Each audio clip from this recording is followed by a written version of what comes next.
And if you can work from home, today's a great day to make that decision. If that's not an option for you, I understand.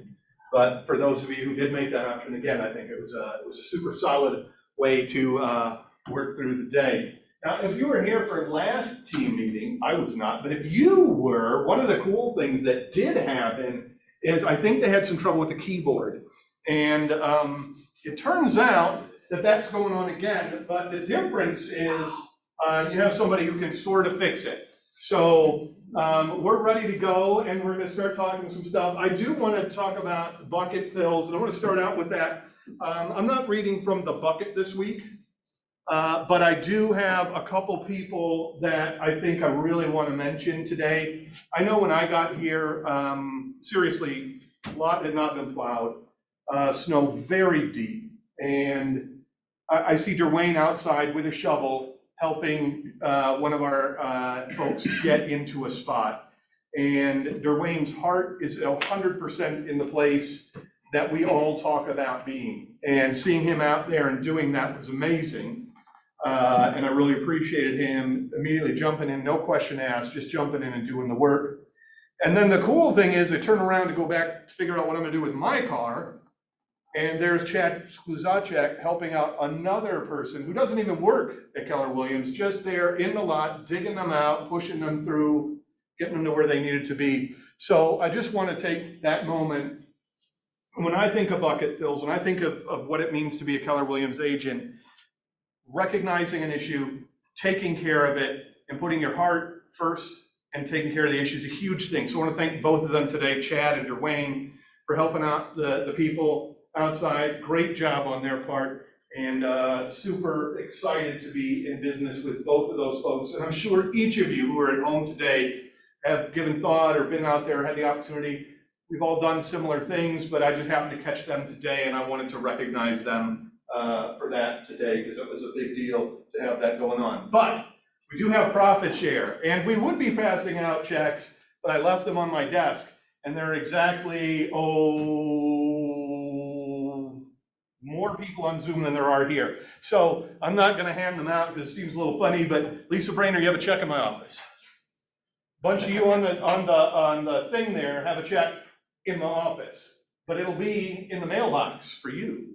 So that's pretty exciting. But I do want to recognize each of our top profit share folks this month. Corey Pavin, and I will tell you, I've met and talked specifically with Corey about his strategy for profit share. And he is one of the very few, I shouldn't say very few, he's one of the people I know who are really in all earnest. This is a passion of his.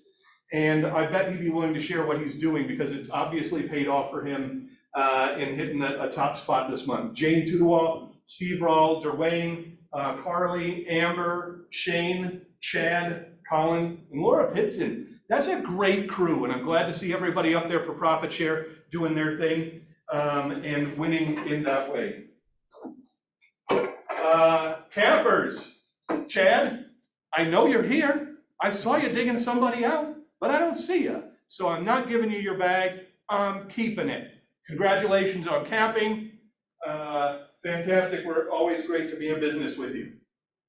On your tables and on the calendar at kwpr-dashboard.com, you can find a number of events that are out there for you right now. And we've got a lot of great things going on today. Believe it or not, we did have the Mold in Homes today session. That guy was here talking about mold, getting you set up for CE, and I know there's nothing more exciting on a snowy, blustery day than talking mold.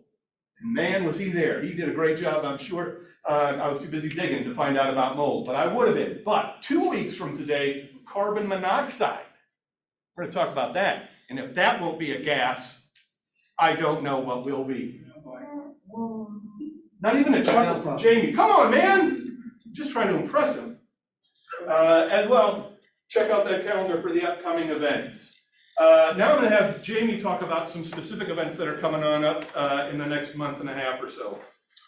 Awesome. Hello, everybody in-house, everybody out-house. How y'all doing? Good to see you on there. Although I really can't. I do get a kick out of seeing that Jason's wife is on here, as opposed to, I'm assuming it's Kelly. It was Kelly Arvidsson, Okay, I'm assuming. like all one word. Very good. Well, let's shift to here now. A week from today is James Shaw. I mean, what's significant about James Shaw? I mean, we've got the book, we've all read the book, I hope.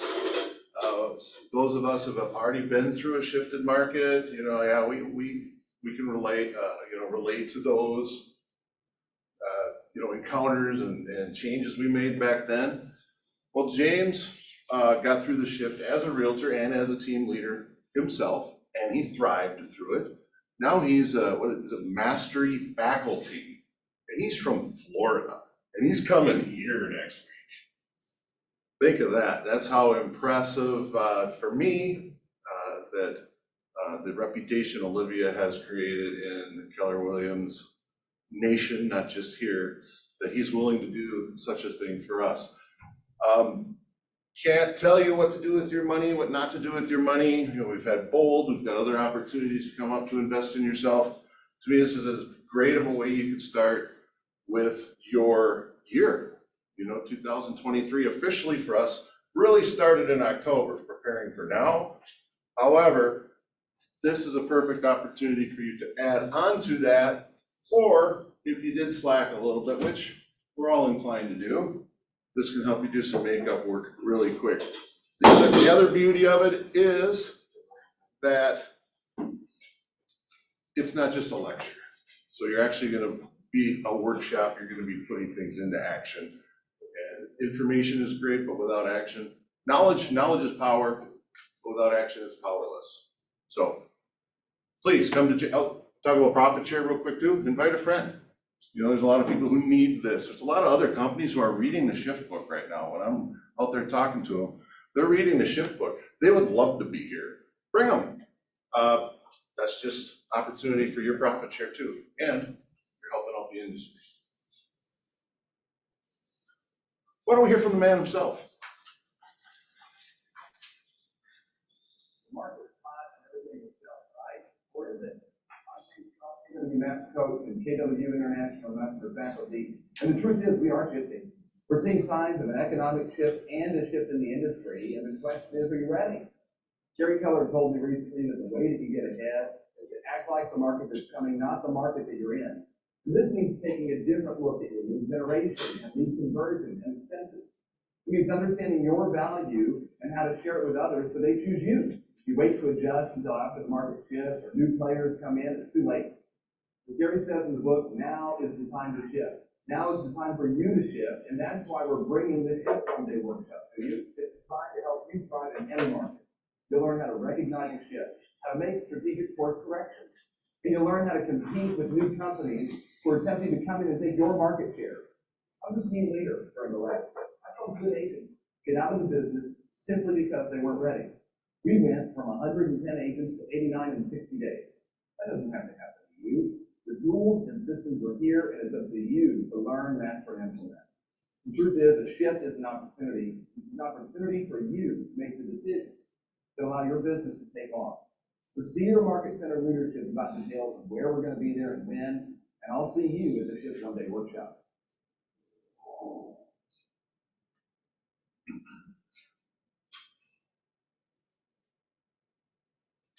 Thank you for that, James. There we are. Also, we want to say, save the date. We have the awards brunch coming up, and that is April 7th. That can't possibly No. be true. That's why I'm reading it going, no, it is And it's not even 2020. It's The wrong February slide. the- February. February that's the wrong 3rd, one. right? You're grabbing on that. What's she doing? Oh, Great that we keep those. how about we do it like this? There you go. A winter, is it soiree? Soiree. Soiree. You say soiree, I say soiree. So, I don't know if that's how it works for it. February 3rd at 6 p.m. And it's going to be at the Best Western here. And on the table 10 here, you can RSVP. We'll also have it on the dashboard. It's on the calendar. It's pretty much everywhere, but Pretty excited what the crew is putting together for that event and looking forward to it. I'm glad I don't have to wait till April 7th. Do we have to dress up or anything like that? What is the attire officially? Tux. Tux for John. John says tux. Formal white tie, semi White tie. black tie, black tie, sorry, semi-formal. Semi-formal. And did you decide on the red, white, or black?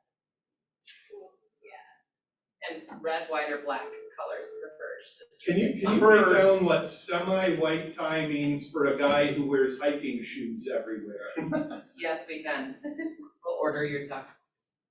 And his shoes. No, he should wear the hiking shoes. So we've settled on, we have, let's say it again. So February 3rd. yes, we got February 3rd. It's 6 o'clock. It's at the Best Western and it's semi-formal, preferred colors preferred. There you go. Is that a better way of saying it? It's gonna look really cool if everybody's in black or white and or red. So basically, we already are really cool people. Let's see, there's me. Spouses are welcome. Match our coolness with everything around us, so it's gonna be awesome. It's like selecting a gold iPhone to match your personality. Thank you. It's the right thing to do. All right. We got some things moving to tomorrow. Mega Agent Mastermind, which is gonna be today, and always, as you know, designed as a workshop. We're gonna be moving that to tomorrow at 11, so more people can be here and participate in that. I know that Olivia has some really exciting things planned for that, and it involves bringing your GPS, your 411, things like that, so you're ready to talk about this year's business and get on the stick. So that's one of the reasons why we want to postpone that till tomorrow when people could actually get here. And although today's growth coaching is canceled, if you're not already here, I don't need you coming in and getting in the muck. So thank you for that. I got my friend Brian and Drake today, and I do want to point out that they are today's preferred vendors as well. So that's pretty exciting. Brian and Drake, we prefer the vendor. So, and he pushed me out this morning. Thank you. All right, so Drake and I wanted to thank everybody for a great 2022. Really appreciate everybody who used us, trust us with your customers. For newer agents and experienced agents, if you haven't used us, please give us a try. I think you'll be pleased with the results. So it's the beginning of the year, New Year's resolutions. Oh, I want to lose some weight. For me, I'm going to get a different hairstylist. Wow. Womp womp. But the new resolution is relationship building. All right. I feel like we can help you build the relationships with your customers, especially in the beginning. It's fragile. How do we do that? Well, we're building relationships by constant communication, always giving them the feedback. It might be hard for you to say, oh, I'm this awesome agent, but it's easy for us to say it. All right. And giving that back and forth, that's what's going to help build that relationship with your customer. Weekends, we're available on the weekends. A lot of agents here can attest to that. And that's when a lot of our business gets done. Credit repair options. You might have a customer, they're 3, 6, 2 years out. But whatever it takes to get them to the position where they can purchase. Again, it's long-term relationship, it's not just short-term. Exposure to specific programs, cash buyer programs, or on the other side, down payment assistance programs. We got them all, and we'll find what fits for your customer. So the bottom line is we're not a one-off company. We're here to build relationships with your customers. You know, you go to, again, a big box lender and, yep, everybody can close a loan, but they're not gonna help you get that next one, or the next one, or the family referral. And that's what we feel like we can help you do. And lastly, you know, even if you're not working with us on a particular customer, feel free to reach out, come find us. We can help with any kind of mortgage question you might have. And hopefully that'll help build our relationship. And now Drake is gonna kind of talk about some things that we can help to build those relationships. Yes, and different ways to help build those relationships and grow your business in 2023. And so, you know, again, to Brian's point, we meet with anyone and everyone. You don't need to have closed a deal with us at any point. You know, we're here to help grow this market center in any way possible. And a couple ways that we can help you are by optimizing your online presence. So, you know, talking realtor.com, your Facebook business page, Instagram, you know, optimizing your Zillow account even. You know, there's a bunch of different ways where we can make sure that you're optimized on the online side of things and all the platforms that include that. And then also we help with branding, you know, logo design, brand recognition, brand awareness, brand positioning.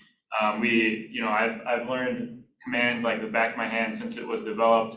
You know, we helped develop that thing. We were some of the QA testers when it first began. So I know a lot of those marketing tools in Command, like I said, the back of my hand. So if you need any help in there, happy to help. You know, how to get leads using Instagram and video, and Facebook and using Reels. You know, we have a big video team, and we'd be happy to help you, you know, with the production and content ideas. And speaking of content ideas, you know, we provide this calendar for you guys every single month to come up with ideas, you know, so that you can take thinking out of it. And so look out for these. We post them in the Facebook group, usually around the first week of the month when we get them from the marketing team. And Jason, I was happy with the chat bubble over there covering up my face there. It looks like you revealed the high school. Yeah. And I'm glad it was this team meeting because it's pretty thin. It's on Facebook, don't worry. Yeah, I want to introduce myself too because I see a new face and I'm sure there's people online. My name is Drake Duckworth. I work with Ryan Sunder with the Sunder team. We're your in-house lenders. And on top of the lending side of things that Brian talked about, we also do marketing, and we specialize in that as well. So feel free to reach out to us at any point, and we'd be happy to help you guys. Thank you, guys.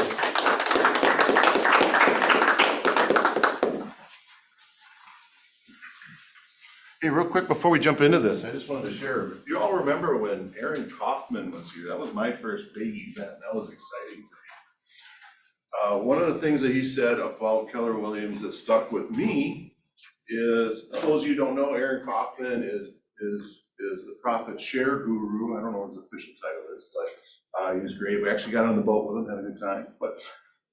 But he talked about how Keller Williams was the first company to become ultra agent-centric. And as other companies are trying to become that, even though we're millions and millions of dollars ahead of that technologically and such, that we've shifted into being customer-centric. So what does that mean? That means that we're ultra agent-centric because we're taking care of the people that you're taking care of, that they're our focus, so we can best serve them with you so that your business grows. And that comes back to Drake and Brian being customer-centric. It's such a great relationship, so thank you. It's a perfect match. Hi, Jason. So we've just, one of the things that Keller Williams offers on a regular basis as a company is a training program based on the 6 personal perspectives. And we wanted to take it today to take a surface overview of the 6 personal perspectives in a way that you can get a sense of the trainings that are coming up in the next couple of months that'll be based around each of the individual 6 personal perspectives. So Jamie and I are going to talk a little bit about the 6 personal perspectives, but we are going to ask for a little audience participation in this too, to talk about how these perspectives have either influenced you or your business or ways that they've helped you accelerate your business today, and get an idea of how that will look in the future in the training that we're going to have. Now, for those of you who don't know, the literal writing is on the wall. If you've ever gone down to Michelle Hoagland's office, as you're approaching it from the door entry, on the left side are all 6 of the personal perspectives there in nice little frames. And you can take a look at that anytime. I walk by it every day and I try to figure out which one I'm going to work on today. And that's kind of a good method for me to think of it. But for the rest of us, a class is probably the right thing. So today we're going to talk a little bit through that. And I do want to point out, as we've gone on through the thing, for those of you who are, the 9 of you who are here, there are now 25 people on Zoom. So I do want to thank each and every one of you today. And I want to let you know that we appreciate you joining in and tuning in for this on a day where this is the best option to help you get the information to you. So thank you very much for coming on. And with that, we would like to hear you guys on Zoom today too, participate as we get to the back and forth parts. I'm gonna have to do a little pausing because that keyboard thing is silly. So defining the 6 personal perspectives overall. The first step is committing to self-mastery. And what does that mean? It means I'm going to nail it. I'm going to master this. Step 2 is committing to the 80-20 principle, in that I'm going to focus on my big rocks, the most important things. Step 3, my personal favorite, moving from E to P. Purposeful about breaking through my ceiling of achievement. And we all have them. And the crazy thing about a ceiling of achievement is that you don't just have one. It keeps coming. It's like a skyscraper. And that's really what you want to think about building, is every time you pass through that ceiling of achievement, you're on a new floor, which is awesome. And there's another ceiling above you that you'll get to and have to break through that again. Step 4, make being learning-based the foundation of your action plan. I am willing to be taught. I always pursue learning. There is always a bigger fish. And if that bigger fish will teach you how to be bigger, take that opportunity to learn. I've been around a long time. I want to tell people today how to move their car and stuff like that. And there are people out there who are just frankly better at it. And I can learn from them too. And that's an exciting thing. Always take an opportunity to learn more when you have that choice. Step 5, remove your limiting beliefs. I limit my thinking and my success. I ran into people very early who told me that can't isn't a word that's acceptable. Not yet. I don't know how. Those are cool. And you can learn those things and you can overcome that. But can't. Things that are in your way, the limiting beliefs that prevent you from being successful. And number 6, be accountable. It's mine and I own it. I am the person who determines the ultimate success of this particular thing. I own this adventure. So Jamie, if you would mind putting there. Well, while we're figuring that out, one of the things we're gonna do, are we gonna have classes on this? Are we gonna do a deeper dive into each one? Dude, I thought I said that, but yes. Are we? Good, Yes. I'm excited It's for good that. for us to repeat that though, because we are going to have classes on this Yeah. on a regular basis in the upcoming months. Why do you think we should do it the first of the year? Why are we looking at it right now? Because right now we're making our plans for the year. We're making our plans, we're setting our path, we're setting the process that we're going to use to go forward. And having the foundation of that process is the most important thing. Wise man builds his house upon the rock. All right, well, thanks for rocking that. That was outstanding. So the first one, commitment to self-mastery. Self-mastery is a possession of great knowledge, skill, and habits that make you the master of you. Some people attack this differently. Some people say, hey, you know what? I'm going to take my strength and I'm going to master it more and more and more so I stand out. I highly recommend that. However, if there's something that you're not as good at, that is harder to leverage out, if you can self-master that, you can grow exponentially. So when you commit to achieving it, you know your goals, you know your strengths and weaknesses, and you know how to work with both your strengths and weaknesses to reach your goals. Like I said, some things we get to leverage. Sometimes we're at a point in our career where we can't quite leverage it. So if we commit to the self-mastery, we become a whole different level. Another thing that this allows us to do that's very important, when you master something, you feel good about yourself, don't you? Right? And you feel more confident about things. Your momentum is moving forward. And one other thing is if you're committing to self-mastery, you tend to be around other people who are mastering things. Those are people, like Jason had said, are a little bit bigger fish than, they're the bigger fish that you want to be. I'm grateful that we got fish of all sizes in this company so that we can all look up to one another and grow together. However, self-mastery is a key when it comes to all those things. You know, when you talk about knowing your goals, you all might have detected as a pirate, I'm a kind of a fly by the seat of pants guy, and it might seem like that. But everybody benefits when it's clear and you know what your goals are. And even if you don't plan everything down to the last detail, you gotta know where you're going. And it starts with that plan. So you have to start with what your goals are. And even here, and we'll get into this in the specific class, but understanding your big why is such a critical part of that. Why do you get up in the morning? What's the goal of you? Who are you and what are you bringing to the table? What makes you different and unique? And then what are my goals to move that forward in a way that makes sense? Some of those are going to be financial goals. Some of those are going to be personal goals. Some of those are going to be spiritual goals. Some of those are going to be physical goals. And all of those goals together start to develop that plan for where you're headed. To accomplish those goals, then you've got to know your strengths and weaknesses. What can I do well to achieve this? And what am I going to have to either leverage or learn to make that next step in that goal set? And once you know how to do those things and start leveraging those things to be successful, you're going to get to the path of self-mastery. Anybody out there have used self-mastery or thought about self-mastery in a way that's helped them throughout their day or their business or something like that? Dean, any ideas maybe, or Lisa? Steve? Around one. Always striving to be better. I mean, that's At the end of the day, goal. that's the magic trick, right? If you're not growing, you're dying. And it's a sad fact, but that's the truth. If you keep moving forward, you're gonna get there.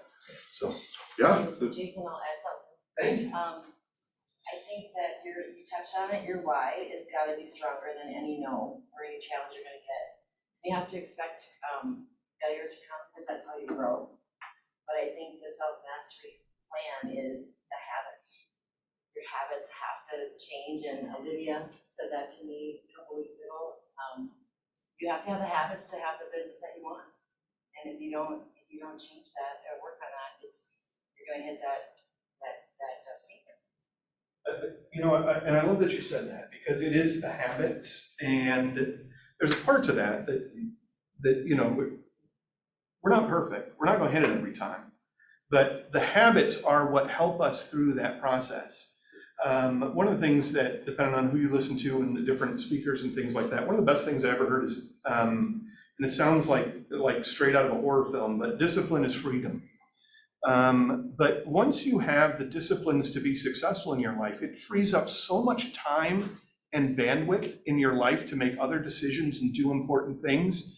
I don't worry about a whole host of things in the morning because it just happen automatically. And that's a discipline that's been built on habits that I've used that are successful, and then just continue to build new habits on those in a habit stacking kind of way. Olivia? I think you touched on it earlier, but just a reminder that this doesn't have to just be business, right? Over 2 years ago, Colin and I wanted to become the best versions of ourselves when it comes to health. And we don't have it mastered yet, and yet we tackled it and we literally improved so much. And so I think just keeping in mind, whether it's lead gen, whether it's your faith, whether it's your health, whether it's your family, you know, something that you want to personally study and get to learn on a different level, it takes, it's a domino effect. You gotta first make the decision, and then once you deeply commit to it, everything else will follow. you know, thank you. That's awesome, Olivia. And I would even argue that those other things are more important in business. I would agree. All those other things, if they're not being self-mastered, then they're all going to distract you from your business. If you don't have your health, you're going to be obviously on the shelf for different things, and it's going to hurt your business. And so it's not all about the business, but self-mastery in those areas, especially in 2023 as the market's shifting, we really want to be focused on taking better care of ourselves, mentally, spiritually, all of the above, as we grow through this. Thank you. Step 2, Jake.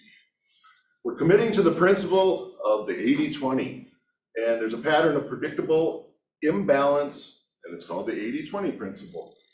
And ultimately, it's committing to the biggest things that are gonna get us the biggest movement to where we wanna go the quickest. That's the way I like to sum it up. How do you like to say it, Jason? You know, when I talk about the 80-20 principle, you know, it's easy to get caught in, and we've all seen, well, I shouldn't say we've all, but likely you've seen that video on Facebook where the guy puts the sand in the thing first, and then he puts the medium-sized rocks, and then there's no room for the big important things.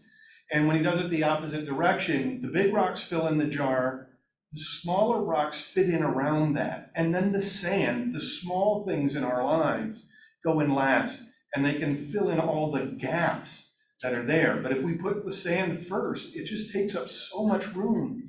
And I remember reading a book, it's Don't Sweat the Small Stuff, and it's all small stuff. It's amazing how important it is to put the biggest things in your life first. And from a business perspective, it's amazing how much this 80-20 principle, sometimes known as the Pareto principle, is almost a universal constant in the world. I know from my retail experience, every single retailer I work with, 20% of their SKUs, 20% of things for sale, do 80% of the business, almost universally. As much as we might not like to admit it, 20% of the people in the United States have almost exactly 80% of the wealth. And 20% of those people have 80% of that wealth. And it just keeps going down. So even when you put the big rock first, the big rocks in your life first, you still want to take a look at what are the biggest of these big rocks and focus on those things first, because those are the things that matter. And if you have had the fortunate opportunity, and as Jamie would say, the unfortunate opportunity, as somebody new to Keller Williams and work through an Ignite class with me or any of the other things as part of the PC program, you know that after you ask me a question about how to do your website or how to do your cards or all those other things, I tell you the most important rule about being a real estate agent is an MREA at the top of page 41. And it says, until you have enough leads to hit your income goals, there is simply no other issue. That's the big rock for a realtor, right? Be a successful realtor, that's the big rock. Until you have enough leads to hit your income goal, there's simply no other issue.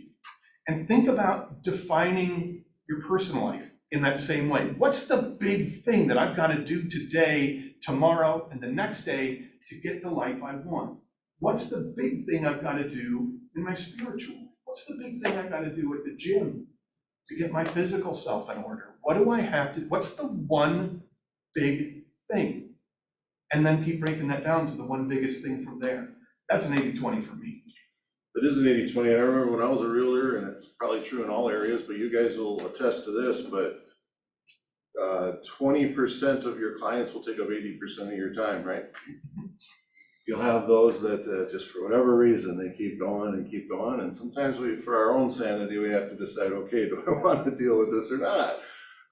But when it comes to that too, though, I mean, we come back to how do we know what top 20% that we want to achieve or will help us to our goal if we don't, going back to the last slide, know where we're going?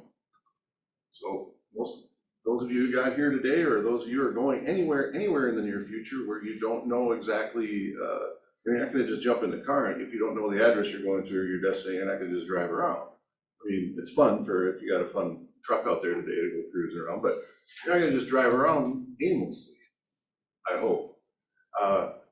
You know the address. You type in the address. There's a big accident. Your GPS will take you around and get you there eventually. So it's vital to know, where do I want to go? Where am I going? I'm going to get there. And what top 20% of activity will get me to that spot quickest, fastest, cleanest? That's what we focus on.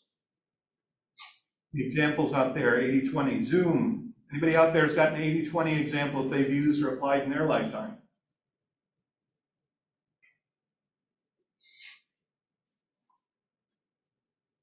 I can share one where I didn't. You do that, man. Because Olivia hasn't heard this. Oh, no. I think I shared it in our group, our huddle. I found myself one week really going to do more of the 80% stuff that's not gonna get us to where we need to go as fast as we should. So I put off 20% to focus on too much 80%. And I feel shame. But that has been corrected. So thankfully, we have accountability partners to help us understand, hey, that's not your role, don't do that. Or let me help you with that, you go do that. And I think that's an important thing that it comes back to our last discussion on the last one about understanding that there's no perfect solution. You're gonna bump into this stuff and make mistakes. There's gonna be times where your life gets flipped around or something happens and all of a sudden you are focused on the 80. And if you wanna get things back in order, it's time to flip that back to the 20 and really figure out what those things are. And it seems like the 80 is really important because there's so much of it and it tends to come at you in a different way than the 20. The 20 is stuff that you feel like you have to do, and the 80 is usually stuff that comes at you. And that's the challenge of it, right? It's coming at you, and instead of being able to dip, dive, and dodge, you kind of get whacked in the face by it, and then you start taking it, and you realize there might be a better way to handle this, or somebody who's better suited to taking care of this particular piece, if I can offload that on them. A good daily example is just your lead gen time. So you take that, this is the time I'm doing it, I time block it, I keep it holy, so to speak, separate. But we've got a couple things, maybe with a deal that we gotta clean up, or I gotta get a check somewhere in a certain time frame. It's easy for us to go put that time, take that time on the 80%. Those things will get done. Those fires will get put out. But you've gotta focus on the 20, that's gonna get you more of those opportunities as time goes. Once we let go of that 20 and focus on the 80, we won't have a 20. So again, when we go back to that class that we're talking about, this is a class where we'll talk a lot about time blocking and how to protect that time, what things you need to do to be successful to make a time blocking schedule work, how to help figure out what those 20 things, what the 20 is versus the 80. That's the example of this class to have when that one comes up down the road on the calendar. Jason, there's a good quote on this one that I read. It's the speed of the growth in your business and personal life is in direct proportion or correlation to the speed of implementing and prioritizing your top 20%. So the quicker you want to get somewhere, what's that? I said amen. Oh, we got an amen, thank you. It's so true, and that's where people go wrong. They never master this principle. Yeah, I truly believe that the 20% is a lot of what we avoid a lot of times. And it's the simple, and the saying real estate is simple, not easy. It's the simple part that we avoid.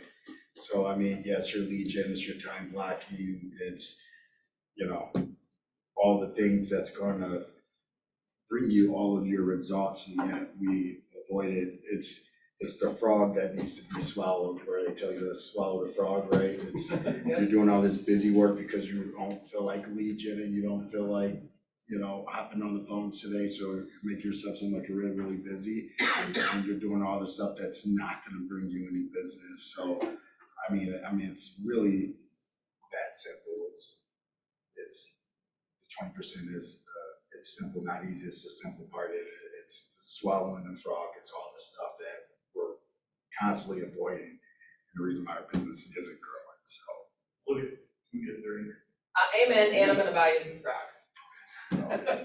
And we have Chocolate a covered. lead gen session in this room every Tuesday from 9 to noon. Come on in, join the fun. And as you'll see, all this stuff correlates, right? First, it's about mastery. Well, mastering all these steps, all these principles will get you to where you want to go. What I heard him say is the 20%, which we're getting up to, but the 80% is easy to do. That's the E. The other 20% is the harder to do, which is the P, and we'll get to that. Oh, we're getting to that right now. Right now. Move from E to P. There's a fundamental ceiling of achievement. Breaking through it requires being purposeful. So, entrepreneurial, purposeful. Another way to put it is easy to painful. Another way is from fun to uncomfortable. from excited and exciting stuff to models and systems, okay? This is where we keep hitting this, and this is where we break through. So Derwayne did an excellent job, and he's gonna teach the class on this. I don't know if you know this after that, because I was like, oh. So, yeah, we wanna have fun and exciting, and there's plenty of time for that part of the stuff. However, you're gonna have more fun and more excitement if you do what you're purposeful, and that's the 20%. When you commit for moving to E2P, you move from doing what comes naturally, the stuff that you just do, and you start doing what comes unnaturally. And you bring in some accountability to help that. Because typically, if you know how to do it and what to do, you're probably already doing it. And the ceiling of achievement is kind of, this is the best I can do with the tools I have in the place that I am right now. And I love to tell a little story, and Jamie and I talked about this. When Kelly was very new to real estate, she went to Bold. And I'm like, I don't even know what this thing is. So she invited me to this first day of Bold, and I thought it'd be exciting because that way I could maybe speak the same language. Because I do sales, I've done sales for years, and maybe I could at least use the same language. And I learned two things that day. The first thing I learned was they asked him how the presenter was doing, and he said, fantastic. And I was kind of taken aback by that, as were a number of people. I mean, it's just a strange thing. How are you doing today? Fantastic. You might ask why I chose fantastic, and I'll tell you this. Why would I choose anything less? And I was like, wow, that's an impactful statement. I see where you're going here, brother. And the second thing I learned was this. Because I worked at a retail store, and my head was literally flat from hitting the ceiling. I had done all the things that I knew to do to fix that store, and as a result of that, I wanted to get better and improve the store, so I tried harder. And I tried even harder than that, and I tried harder than that, and harder than that. And each of those hard tries was well-meaning and fully excited about what I was doing, but all it did was bounce me harder against that ceiling of achievement. It wasn't until I reached out to other people who were doing what I wanted to do better than I was, and looked up some other information and some other ideas and other challenges, and then brought in somebody and said, here's my plan. I want to talk to you once a week to have you say, are you doing that or are you not? I'm not gonna, when I say accountability, I don't mean like this guy's gonna come down here and give me a spanking or something for not doing it right. What I wanted was somebody who I felt like I had to answer to. And just by bringing in that person and letting them be familiar with my plan, and them giving me some additional ideas on how to move that forward, we broke through that ceiling. And I was so excited about this that literally, I taught almost every single person in our Verizon district about E2P. And that's when, a lot of things made a lot of sense for me, because that most people are here somewhere. If you think about those things we talked about earlier, your business life, your personal life, your spiritual life, your physical life. Somewhere in that life, you're bouncing against one of those ceilings, maybe in all those places. But that ceiling is real and it happens, and it's okay. That means you're right where you need to be. But you do need to bring in something extra to break that ceiling, to make that next step. Again, the cool thing is, I know it sounds kind of weird, but the cool thing is, you're just on the next level. You're gonna encounter another ceiling, but that's okay. You now have a new floor, and that's the exciting thing. You never have to go below that floor once you break through it, because you know what you need to do to be at that level of success. Other thing I'd like to share about this is, I like to look at it as E means everybody else, and P means our potential. It's painful sometimes to talk about, but when it comes to my first career, I was this. I could have done more to take care of my body so that I could have performed better, so I didn't reach my potential. But I've shared this once before, but we're getting back to the basics, and I want to share I've shared, like I said, shared before, there's some new faces. Derek Jeter story. For those of you who know who he is captain of the Yankees, won a bunch of World Series, and a heck of a nice guy, very popular. But what he did is he struggled, he was doing terrible. he met with a great coach, and his name is Reggie Jackson, a Hall of Fame player. And what did they do? They hit off the tee. How many of us want to hit off of a tee after we've done with tee-ball? That's like putting, I don't know, training pants back on again or something. Like, I'm done with tee-ball, I'm moving on, I'm better than that. Well, 10 years go by, Derek becomes great, crushes through a bunch of ceilings. And 10 years later, I go and I'm walking in the dome, and he actually had guards protecting what he was doing on the tee and on his weight lift. He was doing the same drills 10 years later as an already Hall of Famer to be that he was, 10 years earlier. So what's he doing? He crushed those ceilings, but he also stayed true to the fundamentals and doing the time blocking, doing the things that got him here. And he wasn't satisfied with here. He could easily, the other temptation is, you can get to here, you can break through a ceiling or two, and it's simple to go right back to this. Because, wow, I just sold, a bunch of homes, I'm gonna go buy me, a car as cool as Dwayne's, because I wanna play like Dwayne. So again, it's easy to fall back to there. I did as a realtor, I got excited, thought I was crushing it, and then I went right back to here. So anyway, just wanted to add that, and all these steps actually intertwine, as we'll see. Any other thoughts about E2P out there, open floor? Dean? So yeah, I never paid much attention to this principle. This is the one I'm focusing on most this year, and when we were in bold, Darren had a comment on this one that really stood out to me. He clarified, start doing what comes up naturally does not mean start doing what you hate. Right.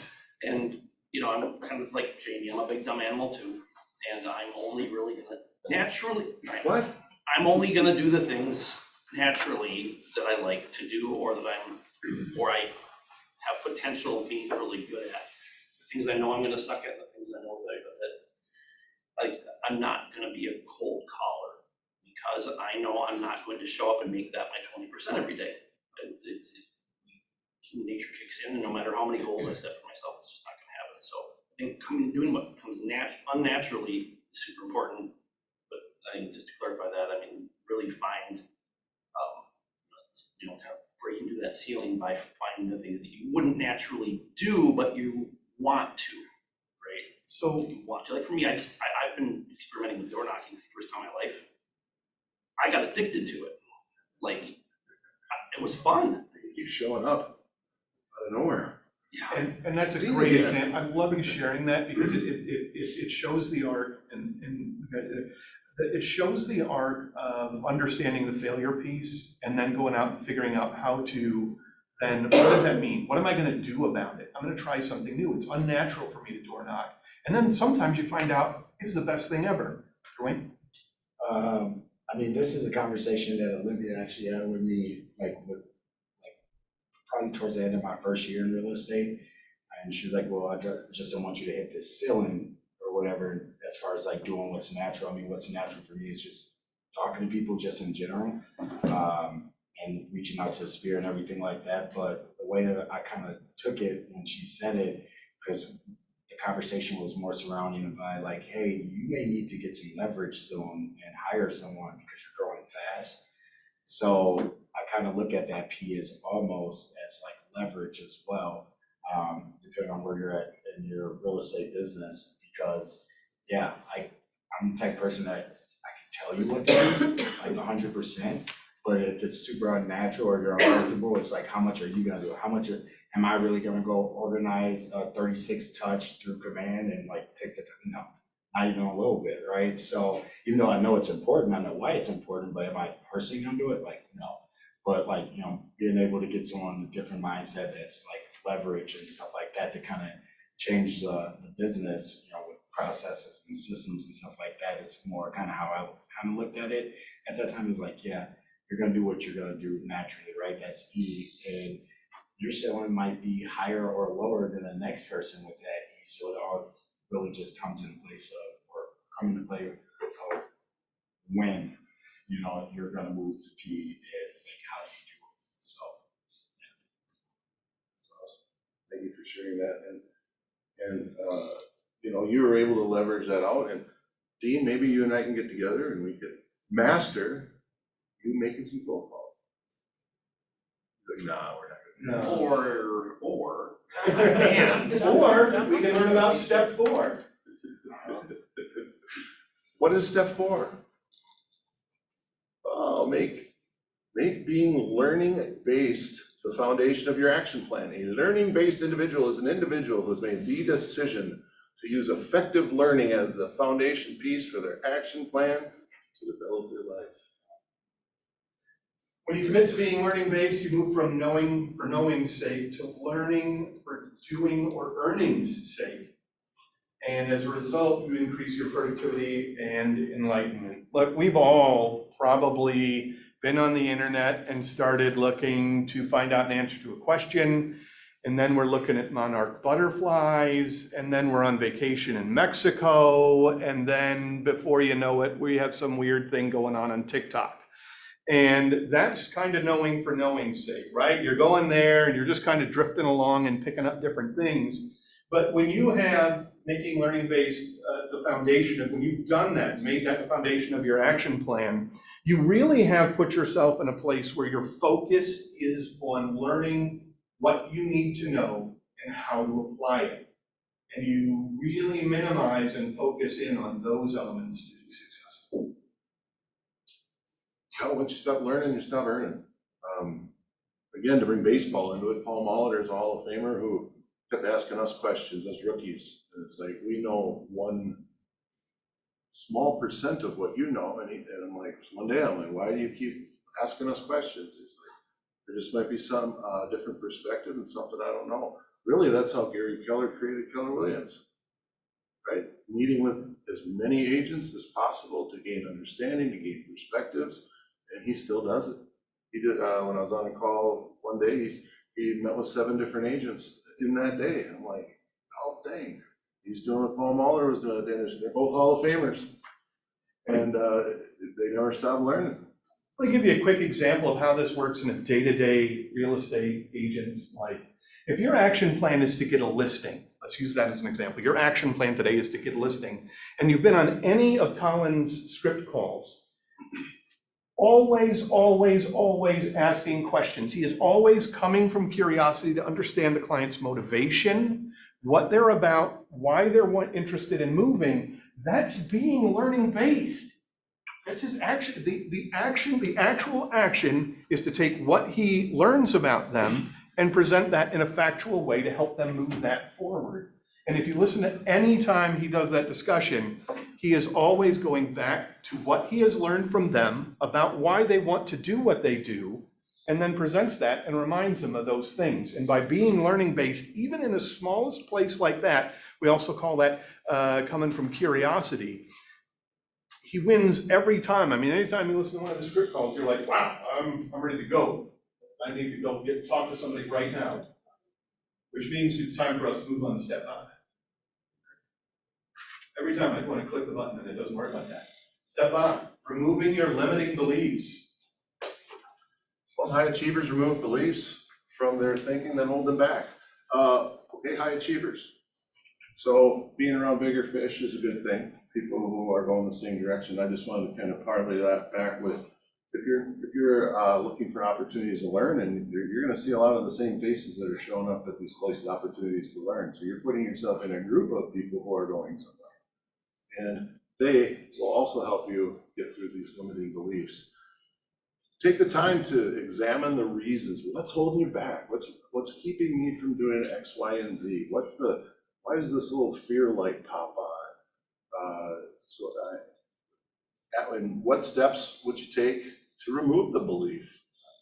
Envisioning, coming back to envision the new successes and take action. Our minds don't know the difference between truth and a lie when it comes to what we're envisioning over and over again. If we're retelling ourselves the same things, the same limiting beliefs all the time, that's just what's going to keep happening. Hopefully we get to a point where we can stop that, re-envision, and go. I shared a limiting belief with Olivia one day.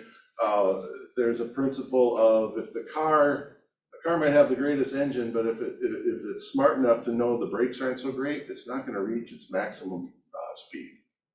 Same with when it comes to jumping. We learned that when you are trying to work on your leaping ability, it's really the landing you also have to work on a lot, because the brain will unleash more of your ability to go higher if it's comfortable that you're gonna come down in 100%.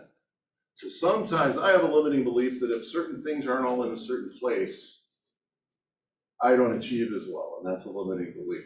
Just wanted to share one. Anyone have limiting beliefs that they want to share? John, raising the left hand.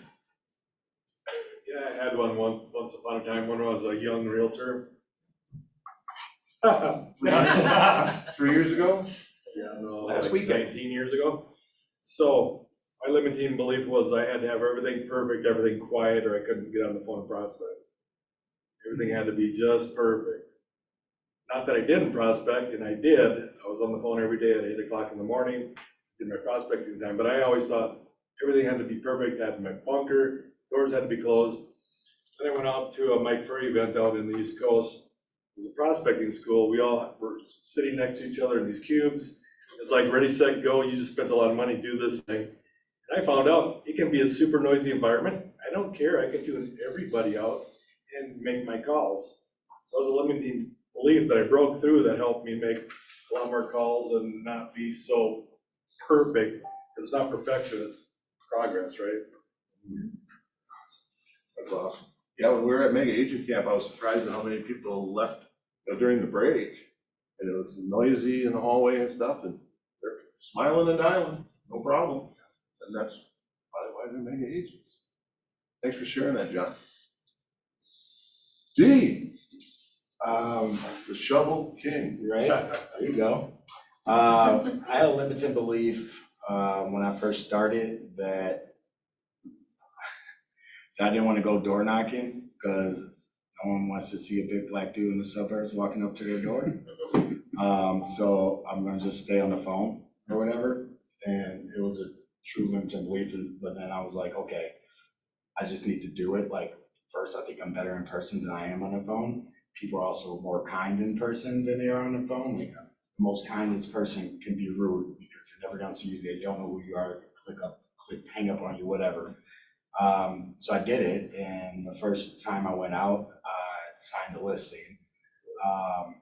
So I did it some more, and I've signed quite a few listings from door knocking. So, I mean, I think that was one example of my limited belief, but I also think that most people, this is what hinders most people's businesses is limited belief, no matter, regardless of what it is. The reason why most people don't like cold calling, because they think it's a waste of time, right? It's a limited belief that they're gonna spend an hour and a half calling and not get any results from it. That's the reason why they don't do it. But if I had 10, 20,000, I tell my team this all the time, if I put $20,000 on the table and say, go ahead, call these 1,000 numbers, and at the end, say the script, and at the end, that's your money, you can keep it. No one will even hesitate, not even a little bit. And they'll call they'll call it twice, you know? And I'm like, well, that's what you're working for. You know what I'm saying? That's what the cold call is for, is because at the end of this tunnel, if you go through all these numbers, and especially if you start to master objections and get great with scripts, like that's what's at the end of that tunnel, probably even more. So, I mean, I just think limited beliefs is what hinders most people's businesses just in general. I love that point, and especially you talk about, if I put this in front of you, how would that change your mindset? That's a real example of thinking of it in that way and how that really exposes what's a limiting belief. I'm not gonna make an NBA roster. That's not a limiting belief, that's a fact, right? No matter how much money you put in front of me, that's not gonna happen. But there are things that get in my way that if the motivation was different or more apparent to me, I could overcome. And if that's the case, and that is just a limiting belief that I have put in there, not the other way around. Do you want to finish up with this last one, touch on that, finish up the meeting for today? And number 6, be accountable. Not a painful word, not a painful word. I know people have pain with this word, but it's not. It's seeking, acknowledging, and owning reality, finding solutions and getting on with it. So Jason had this belief, and I was his accountability partner. I said, Jason, you just, and it worked. No, but one of the things that I think is important here, we'll read through this, you want to stop being a victim, you want to accept the responsibility and work through and write down the necessary approach and actions to resolve the problem. But the way I also heard it was that high achievers, first of all, my success, your success, will depend on 100%, not on the market, not on anything else, but by your choices and your actions, period. Choices, actions. Now, it's best to have choices and actions within the 20% that we talked about. We can do any actions, but the choice needs to be the top 20% items. And the high achievers' secret accountability, this is what all the high achievers, this gentleman happened to question. They attend classes consistently, they use systems and models, and they have coaches. Okay? Coaches can be the form of Olivia, myself, PC partners would be with Jessica. It can be a MAPS coach, but all of the people who are high achievers or seek to be a higher achiever have a coach. So if you're interested in that, let us know. We'll get that figured out. So ultimately, what choices and actions are you making? And if you make the choice to take the action of having someone hold you accountable, then those choices and actions are going to be more likely to happen, and it'll impact your business, it'll impact your family, and it'll better impact the world. I heard it said that your current life is a lagging indicator of the choices and decisions you've made in the past. And if you're not happy with where you are, that's a pretty sobering moment, and you got to say, what am I going to do? If you're happy with where you are, you got to know you got to keep building. Because again, you're either moving forward or you're moving backwards. And we may not like that, but that's just the way that life works. It's compound interest. You're either adding or you're either paying interest or you're gaining interest. And it's always better to gain than pay. So that's a super important part of the process. And accountability is done poorly, certainly can be painful, but that's why when you're looking for a coach, find the right one. Michael Jordan, greatest player of all time, coach. Greatest player of all time. He didn't have one coach. Michael Jordan had many coaches. Tiger Woods, coach. Doesn't matter what athletes. Every single actor I know has an acting coach. If they're doing anything, it's not unique. It's a human condition. I'd like to tell you, I could tell myself what the best thing to do today would be. It's not that simple. I need somebody else to help that out. Kind of in the same vein as this principle here, Olivia posted something on Facebook yesterday that absolutely knocked my socks off. In fact, I would get this tattoo if it wasn't so damn long. But I can arrange that, TMI. you know someone? to give you that tattoo. Okay, that'd be great. Yep, I got it. I'll pick my font. But I just love everything about this. It's long, but I mean, just the parts hit a couple parts with the jump in red with this is secret is to show up, do the work, and go home. Blue collar ethic, married to indomitable will. It's literally that simple. Nothing interferes, nothing can sway you. What was it? It was just, no drama, no emotion, no beating yourself up over the small bumps. Kind of in the middle of the shift right now. I mean, these are words that all of us need to hear, I think. And success is not linear.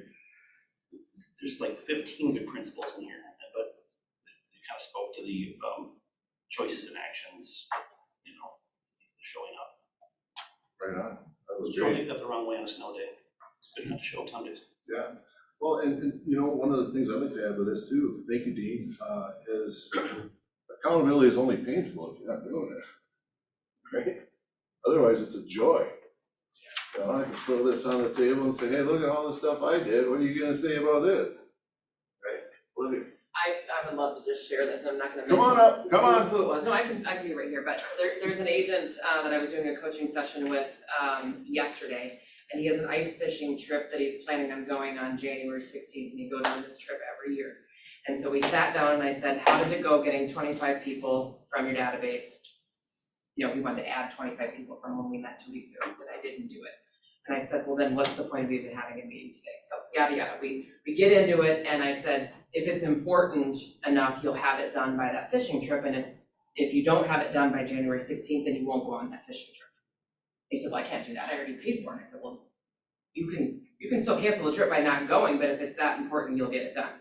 He added 7 people to his database yesterday, and he's gonna add the remainder by January 16th. So when it comes to accountability, like, you just have to find what works for you, and I found what was painful for him that he wouldn't miss, so that he would actually do what he said was important. So you're 100% right, accountability works, and plug into an accountability group here at the office. Let us know if you need additional help. Awesome. Thank you for that. There's Jason's wife. Is that Kelly? Probably. At least What? today. But I think that's all 6 of the steps. And our goal, again, was to give you a basic overview of what you can, kind of discussion that we want to have in the upcoming classes on our principles. And these are the foundation of Keller Williams business practices. I mean, this is how you get through all of the things. So we're really looking forward to giving those classes, and we're looking to expanding on each of these concepts and talk about how to really implement these into your day and your business going forward. I think that's pretty much what we've got on tap for today. There's just one more thing. I love it. Because of the weather, we didn't know this gentleman would drive this far, but we need to welcome a new agent here, Adam Canton. Let's go. A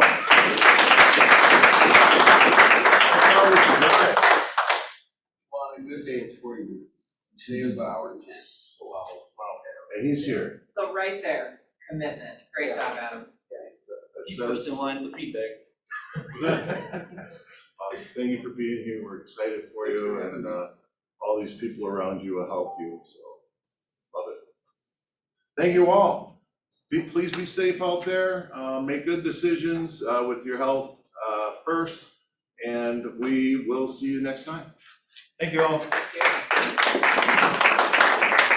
Speaking of feedback, the original delivery got canceled, and Drake volunteered, he's making an emergency